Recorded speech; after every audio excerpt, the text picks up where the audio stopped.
Assalamualaikum warahmatullahi wabarakatuh. Saya Merlin, mahasiswa PPG dalam jabatan tahun 2024 LPTK IAIN Ponorogo. Kelas PAIA akan menampilkan video pembelajaran dengan materi menghadirkan sholat dan zikir dalam kehidupan fase D kelas 7. Selamat menyaksikan.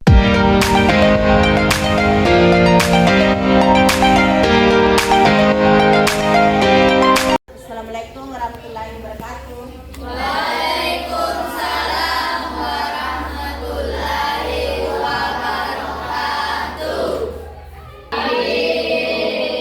Ya, pada sehat semua? Sehat. Alhamdulillah. Jadi siap untuk belajar? Siap. Ya, jadi saya berikan dulu untuk semangat semua. Jadi saya kalau bilang pagi, Anda bilang luar biasa. Jadi saya ulang ya. Luar biasa. Oke, jadi semua anak-anakku sudah siap untuk mengikuti pelajaran hari ini ya. Oke, terlebih dahulu sebelum kita mulai, saya meminta kepada kalian untuk berdoa terlebih dahulu. Oke, jadi siapa yang akan pimpin doanya? Dan oke, untuk kelas silakan.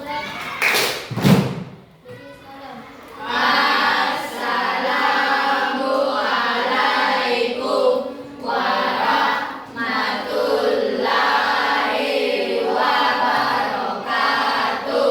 Waalaikumsalam warahmatullahi wabarakatuh. Bismillahirrahmanirrahim.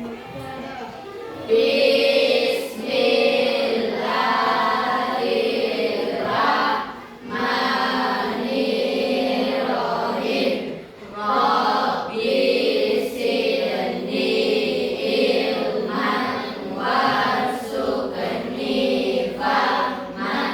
Amin. Memulai pelajaran hari ini ya. Jadi materi hari ini kita itu akan membahas tentang sholat dan Zikir. Nah, sebelum kita lanjut ke materinya, saya dulu terlebih dahulu mau cek kehadirannya ya. Kalau saya lihat ada beberapa ya yang tidak hadir. Terlebih dahulu ya. Absen dulu anak-anakku 1. Adilangga Anugrah Lestari, Asmaul Husna, Ashifa Asis, Milka Murwa Cahyani. Jelaskan apa itu sholat. Coba. Yang dimulai dari takbiratul ihram dan diakhiri dengan salam. Oke, masya Allah, tepuk tangan untuk temannya. Kemudian untuk zikir itu apa nih? Bahasa adalah arti zikir menurut bahasa adalah ingat. Iya, jadi kan namanya zikir adalah mengingat. Jadi materi kita nantinya, nah kali ini kan kita membahas siswa mampu memahami hakikat sholat dan zikir. Yang kedua, siswa dapat menghubungkan. Yang ketiga, siswa mampu mengimplementasikan prinsip-prinsip sholat dan zikir dalam kehidupan sehari-hari. Jadi nantinya kalian diharapkan bisa memahami hakikatnya sholat dan zikir. Jadi apa itu sholat dan apa itu zikir? Alhamdulillah Anda sudah ada gambaran mengenai sholat dan zikir. Dan kemudian tujuan yang kedua, menghubungkan perannya. Apa perannya sholat dan zikir itu? Takjid dan mungkar. Kemudian yang ketiga, mampu mengimplementasikan prinsip-prinsip sholat zikir dalam kehidupan sehari-hari. Kita akan membahas materi hakikat sholat dan zikir. Maka saya akan memberikan kepada kalian yang berbeda ya. Satu kasus yang berbeda di mana kasus antara kelompok masing-masing beda ya. Saya akan berikan satu kasus, satu kelompok. Misalnya kelompok 1, kelompok 2, kelompok 3, kelompok 4. Masing-masing kelompok ini akan menerima nanti kasus yang berbeda. Kemudian kalian diskusikan ya. Yang saya bagikan nampak ya, dilihat sudah paham. Saya akan jelaskan cara pengisiannya. Jadi masing-masing kelompok nanti mendiskusikan, misalnya ada kasus kalian baca, kemudian identifikasi masalah, kemudian Anda analisis masalah, kemudian yang ketiga solusi. Jadi ini semua pertanyaan akan kalian jawab ya. Misalnya pada kelompok 1 harus yang kerja Andi Muhammad Syawala, yang nomor 2 analisis masalah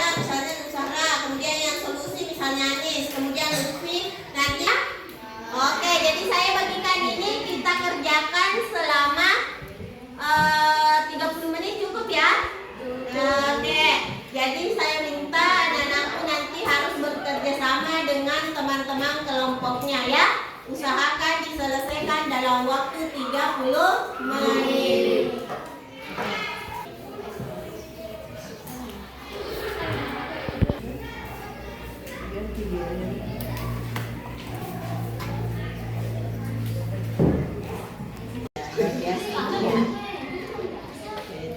Jadi nanti ini jangan satu orang ya yang kerja. Jadi kemudian analisis survei, kesimpulan ini, solusi ini, anis ya. Sudah dibagi terakhir ya. Semua akan terlibat ya. Ya supaya adik sudah. Oke, luar biasa. Sudah paham sama cara kerjanya ya. Jadi sudah yang identifikasi. Siapa lagi yang analisis? Oke, nah silahkan dikerja nah secepatnya supaya usahakan dibagi dengan pet. Kemudian kalau misalnya ada yang tidak mampu kerja Milka, maka yang lain bisa membantu toh saling. Bagaimana dengan kelompok 3? Apanya kendala selesai bisa.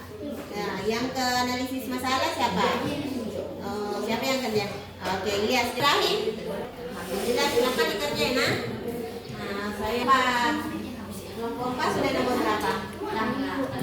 Oh, sudah analisis masalah. Oke, jadi tinggal nanti solusi. Jadi bagi-bagi lagi ya. Soalnya analisis ini, ya, solusi ini. Nah, nanti kalian yang jawab itu dia juga yang bertanggungjawabkan jawabannya masing-masing. Nah, nanti ya dia presentasikan. Nah, dah baru nanti terakhir kita baca. Kita sudah bisa semua ya dikerja. Tidak ada pertanyaan. Silahkan dilanjutkan.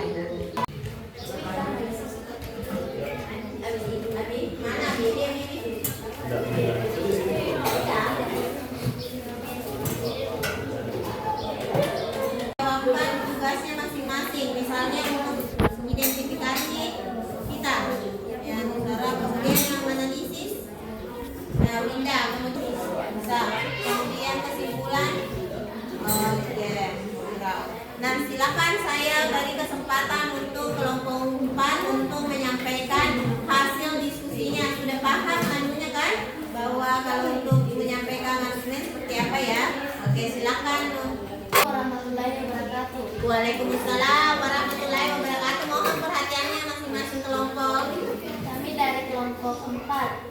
Nama anggota Nur Asila Sahra, Winda, Nafisa Zakia, Anugrah Lestari, Asga Febriansa. Saya akan membacakan identifikasi masalah. 1. Berapa lama dia berpikir setelah sholat setiap kali? Jawaban 5 menit setiap kali setelah sholat. Ya. Berapa total pertengkarannya dia alami dalam sebulan? Jawaban 10 pertengkaran dalam setiap pertengkaran.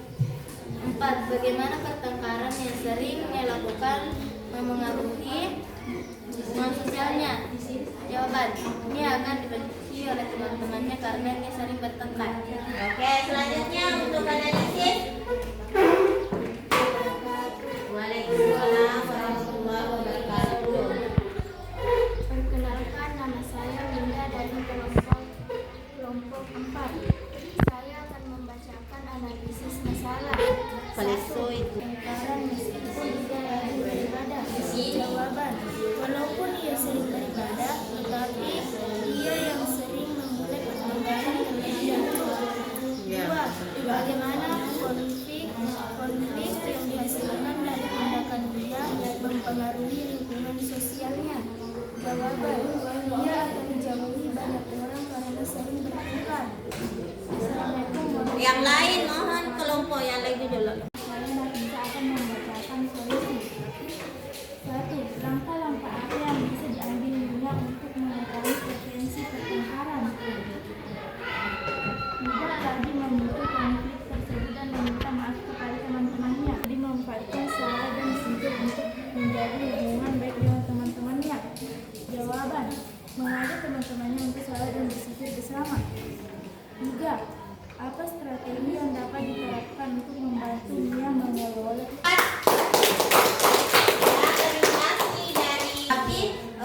Dari kasusnya ya, kita perhatikan sama-sama dulu.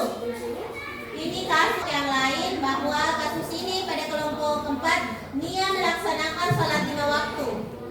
Tetapi Nia selalu masih bertengkar. Jadi masalahnya adalah Nia senang bertengkar meskipun dia tetap rajin sholat dan berzikir. Dia sholat dan zikir, akan tetapi dia masih bertengkar. Karena apa? Karena dia belum mampu mengelola emosinya, cuma kesabarannya masih kurang dan dia belum paham tentang sholat zikir dalam aspek sosial, ya. Tolong agar Nia itu diberikan kemampuan untuk mengelola emosinya dan ditingkatkan kesabarannya supaya Nia tidak lagi bertengkar. Jadi yang analisis masalah. Saya Muhammad Ilyas Kurniawan, saya akan menyampaikan analisis masalah. Iya. 1. Apa faktor yang menyebabkan Faisal memfitnah teman-temannya meskipun dia harus beribadah? Karena Faisal terbiasa memfitnah teman-temannya. Iya. 2. Bagaimana perilaku memfitnah Faisal berdampak pada lingkungan sosialnya? Teman-temannya akan menghindari Faisal dan tidak ada yang lain dan teman-temannya. 3. Apa hikmah dari salat dan zikir yang belum diterapkan dalam perilaku Faisal? Faisal tidak mendekatkan diri kepada Allah. Hal ini meskipun dia sholat dan zikir, tetapi dia tetap memfitnah juga. Nah, apa yang menyebabkan seperti ini? Kita tadi analisis ya, karena dia belum paham mengenai sholat dan kita memfitnah itu akan memberikan dampak ya. Ini karena kenapa fitnah teman-temannya? Karena Faisal mungkin menghadapi masalah seperti ketidakpuasan pribadi, kesulitan dalam mengendalikan emosi, atau mungkin kurang memahami pentingnya etika dalam hubungan sosial. Jadi Faisal ini dia senang memfitnah karena dia belum paham tentang bagaimana etika dalam berhubungan sosial. Jadi kalau kita berhubungan kepada teman, jangan coba-coba memfitnah ya, karena fitnah itu memberikan mengklaim orang untuk melakukan hal-hal yang mungkin belum tentu ya. Supaya Faisal ini tidak memfitnah, yang perlu dilakukan adalah introspeksi diri. Bagaimana yang namanya introspeksi? Kita mengevaluasi diri kita, apa yang pernah kita lakukan, identifikasi alasan dibalik perilaku fitnahnya. Dia harus untuk menghentikan perilaku tersebut, meminta maaf kepada yang terkena dampak dan berlatih komunikasi yang lebih positif. Jadi kalau Faisal kalau 3. Nah, selanjutnya kita pindah ke untuk menyampaikan hasil diskusinya. Waalaikumsalam warahmatullahi wabarakatuh. Kami dari kelompok 2, kelompok Stella, Milka, Kila, Abi, Syifa. Saya akan membacakan identifikasi masalah. Pertama, Lina berzikir setiap hari setelah sholat selama 10 menit. Berapa kali Lina berbohong kepada teman-temannya dalam 1 bulan? 8 kebohongan. Seminggu, Lina sering berbohong kepada teman-temannya tentang tugas sekolah. 4. Bagaimana kebohongan Lina mempengaruhi hubungan sosialnya? Tidak dipercaya oleh seseorang. Yang saya dari kelompok 2, Assalamualaikum. Masalah 1. Mengapa Lina merasa tersebut untuk berbohong meskipun dia tidak ada? Karena dia tidak tahu tugas sekolahnya. 2. Teman-temannya tidak akan mempercayainya. Apa peran dari kebiasaan berzikir dalam membentuk karakter kejujuran Lina? Diartikan dengan mengingat Allah Subhanahu wa Ta'ala sebagai upaya untuk mendekatkan diri kepadanya. Tekan untuk memenuhi harapan akademis atau sosial, memiliki rasa takut akan konsekuensi dari ketidakjujurannya, atau mungkin kurang memahami hubungan antara ibadah dan integritas pribadi. Nah, inilah yang menyebabkan Lina, karena dia ingin mendapat nilai yang tinggi tetapi tidak jujur, makanya dia mau selalu berbohong. Jadi bagaimana solusinya yang harus dilakukan Lina? Jadi Lina ini harus mengenali dan mengakui kebiasaannya itu tidak baik, kemudian membuat komitmen untuk selalu jujur, berlatih jujur dalam keadaan bagus juga ya. Jadi kita kalau ingin mendapatkan nilai yang baik, belajarlah dengan baik, jangan berbuat yang tidak jujur ya. Jadi itu. Jadi ini Nina dapat memanfaatkan sholat zikir itu untuk membiasakan kebiasaan jujur ya. Jadi dia dapat memanfaatkan waktu zikir untuk berdoa supaya diberi kekuatan dan mengatasi kecenderungannya untuk tidak berbohong serta mengiringan ibadahnya dengan peningkatan moral. Itu ya yang harus dilakukan oleh. Dan selanjutnya kalau Assalamualaikum warahmatullahi wabarakatuh. Waalaikumsalam. Nama anggota Andi Muhammad Syawal. 2. Muhammad Hibatullah. 3. Nur Zahra. 4. Muhammad Anis. Kami berapa jumlah rakaat salat Ahmad lakukan dalam satu hari? Saya akan membacakan analisis masalah. ya. 1. Apa yang bisa menyebabkan Ahmad mencuri meskipun dia rutin beribadah? 1.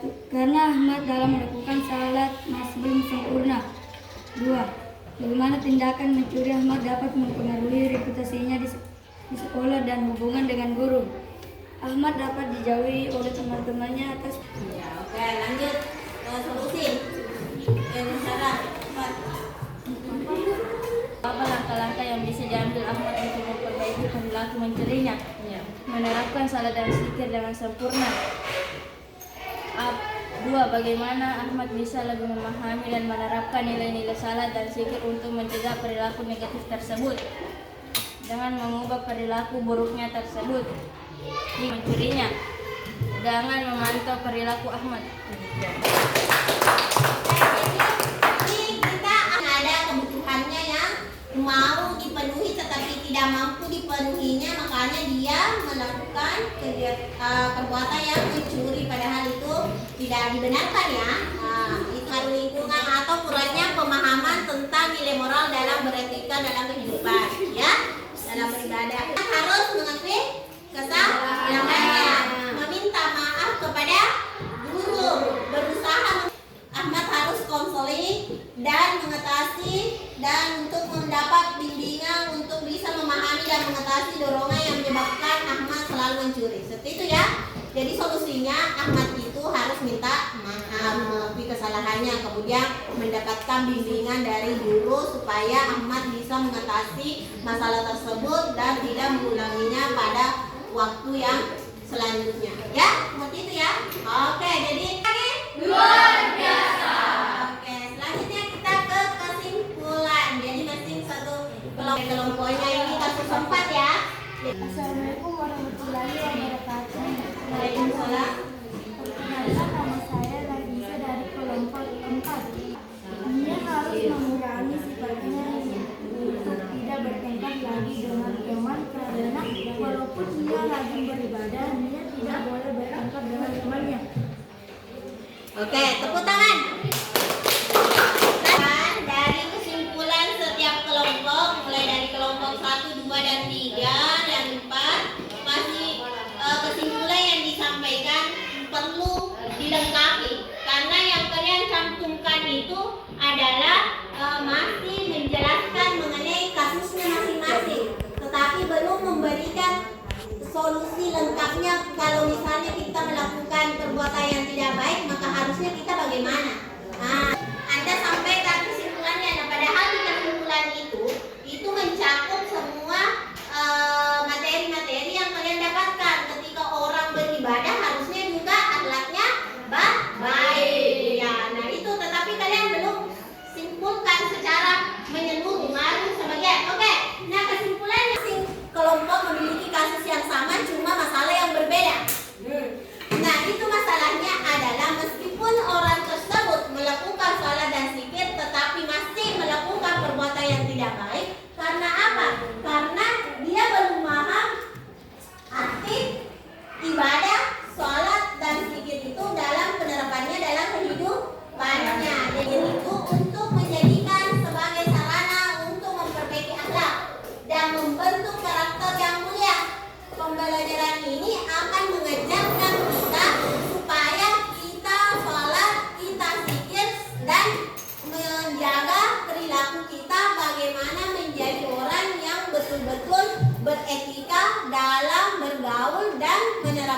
terlibat dalam kehidupan sehari-hari. Itu ya, tentu belum diinternalisasi dalam perilaku sehari-hari. Jadi ini tadi kasusnya. Meskipun tadi Ahmad sholat tapi suka berbohong. Kenapa Ahmad seperti itu? Karena Ahmad belum menginternalisasi sholat dan zikir dalam kehidupannya. Seperti itu ya. Jadi kalian nanti sholat dan zikir ditingkatkan dan jaga perilaku Anda dalam menerapkannya dalam kehidupan Anda. Seperti itu ya. Nah, jadi kalian kertas atau buka bukunya semua dulu satu. Kalian tuliskan hal-hal apa yang kalian dapat setelah mengikuti pembelajaran ini.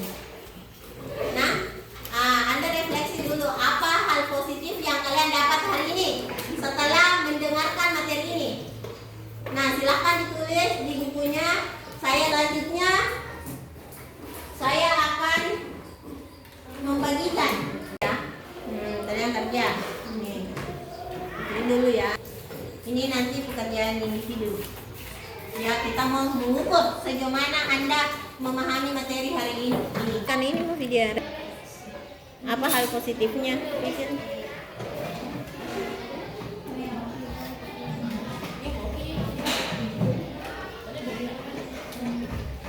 Alam aku jawabannya. Oke, refleksimu apa hal positif? Ya ini dia coba jadi kursi mana dia?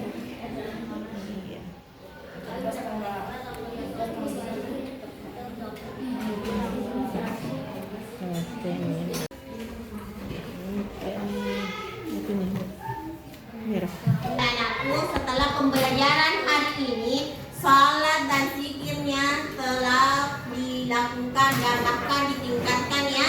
Dan ketika kita sudah melaksanakan yang namanya sholat dan zikir, saya mengharapkan perilaku Anda betul-betul menunjukkan etika moral yang baik di tengah-tengah masyarakat ya. Itu harapan saya ya. Jadi setelah pembelajaran ini Anda menjadi anak yang lebih baik di dalam kehidupan masyarakat ke depannya. Oke.